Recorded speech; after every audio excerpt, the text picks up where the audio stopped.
আসসালামু আলাইকুম। সত্যের কণ্ঠ 24 ফেসবুক পেজে সবাইকে স্বাগত জানাচ্ছি। আমি সাজিদুল করিম। আজ শনিবার 12 জুলাই। শুরু করছি রংপুর থেকে প্রকাশিত আজকের কিছু সংখ্যক দৈনিক পত্রিকার সংবাদ শিরোনাম।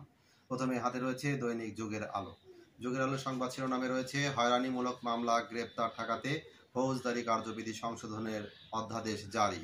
পাশাপাশি রয়েছে বোমা তথ্যে থামল ফ্লাইট, তল্লাশিতে মেলেনি কিছুই। পাশে আরেকটি সংবাদ শিরোনাম ফরিদা পারভিনের উন্নত চিকিৎসার ব্যবস্থা করার আহ্বান খালেদা জিয়ার। দৈনিক যুগের আলো। দৈনিক আগামীর সন্ধানের সংবাদ শিরোনামে রয়েছে 100 দিনের আউশ ধান উত্তরের সম্ভাবনাময় কৃষি। পাশাপাশি রয়েছে জামাত ও ইসলামী আন্দোলনের একক প্রার্থী, বিএনপির একাধিক। পাশে আরেকটি সংবাদ শিরোনাম 18 মাসে বাংলাদেশে ঢুকেছে প্রায় 1.5 লাখ রোহিঙ্গা। দৈনিক আগামীর সন্ধানে। দৈনিক আমাদের প্রতিদিনের সংবাদ শিরোনামে রয়েছে ভেলাবাড়ি দুর্গাপুর জিসি সড়ক নির্মাণাধীন সড়কে ব্যবহার হচ্ছে নিম্নমানের সামগ্রী। পাশাপাশি রয়েছে যুক্তরাষ্ট্রের শুল্কারোপ, পাইপলাইনের পণ্যে শুল্কের বোঝা নিচ্ছে না ক্রেতারা।